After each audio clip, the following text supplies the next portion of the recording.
नमस्कार प्यारे दर्शकों। मैं हूं कमल दुबे, आपका ज्योतिष मित्र। सौभाग्य सलाह में आपका स्वागत करता हूं।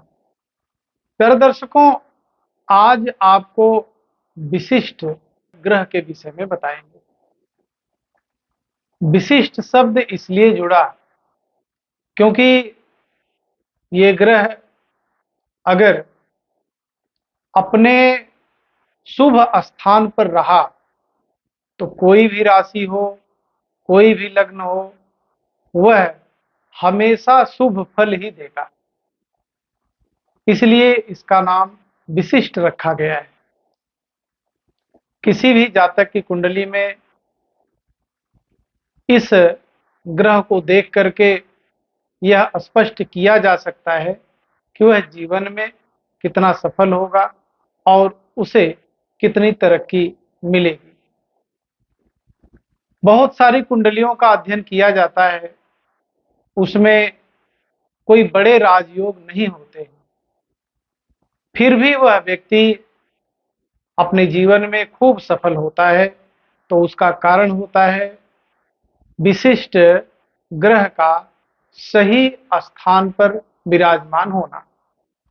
आइए आपको समझाते हैं। इससे पहले आपसे एक प्रार्थना है, अगर आप हमसे नए जुड़े हैं तो चैनल को अवश्य सब्सक्राइब कर लें, जिससे ज्योतिष से संबंधित महत्वपूर्ण वीडियो आप तक आसानी से पहुंचता रहे। और अगर आप हमारे पुराने दर्शक हैं तो आप की कोशिश हो कि ज़्यादा से ज़्यादा लोग हमारे चैनल से जुड़े। आइए विषय पे आते हैं। एक डेमो कुंडली आपको दिख रही है। डेमो कुंडली में हमने कोई लग्न या हमने कोई राशि नहीं बनाई है। अब प्रथम भाव से शुरू करते हैं। प्रथम भाव में यदि किसी भी लग्न या किसी भी राशि के जातक की कुंडली में चंद्रदेव विराजमान है तो वह हमेशा ही शुभ फल देंगे।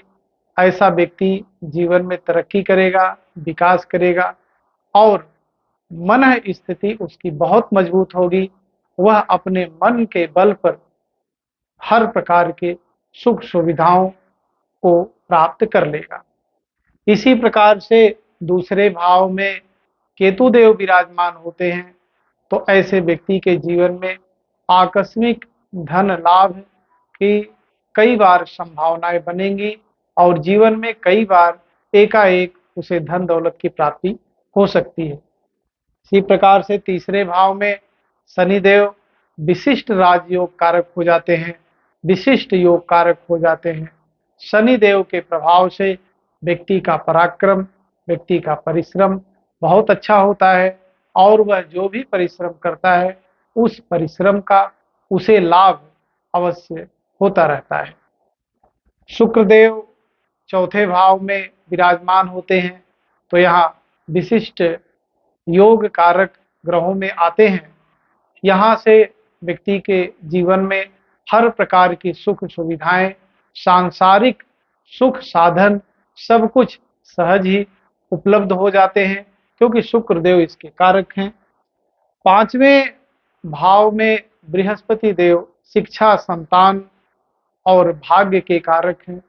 बृहस्पति देव किसी भी लग्न, किसी भी राशि में यदि पांचवें भाव में विराजमान होते हैं तो ऐसा जातक शिक्षा के माध्यम से, अपने संतान के माध्यम से, अपने संतति के माध्यम से जीवन में हर प्रकार से खुशहाली को प्राप्त करता है।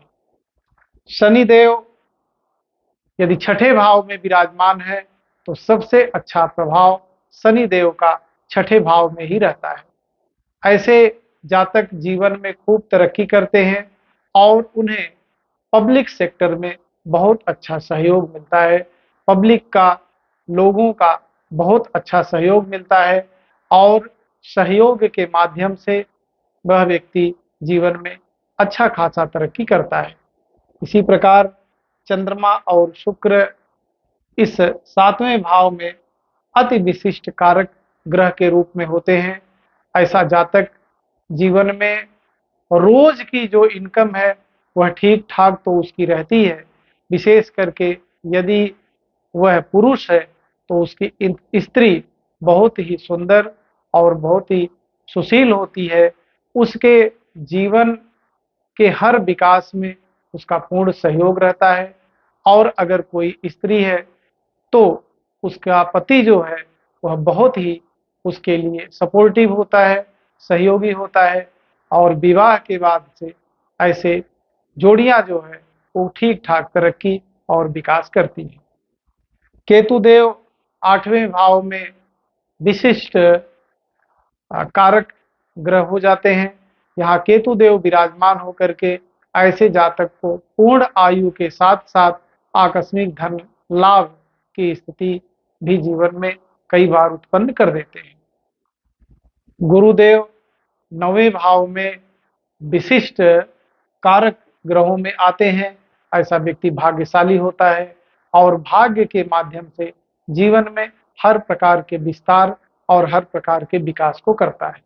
इसी प्रकार से मंगल देव यदि कर्म भाव में विराजमान होते हैं तो विशिष्ट कारक ग्रहों की श्रेणी में आ जाते हैं। ऐसा व्यक्ति अपने कर्म के माध्यम से इस संसार में विख्यात होता है।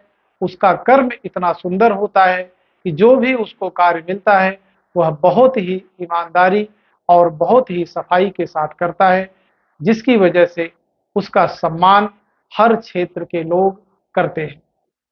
सूर्यदेव यदि 11वें भाव में विराजमान है तो ऐसा व्यक्ति अपने बल पर अपना नेम और फ्रेम बनाने वाला होता है।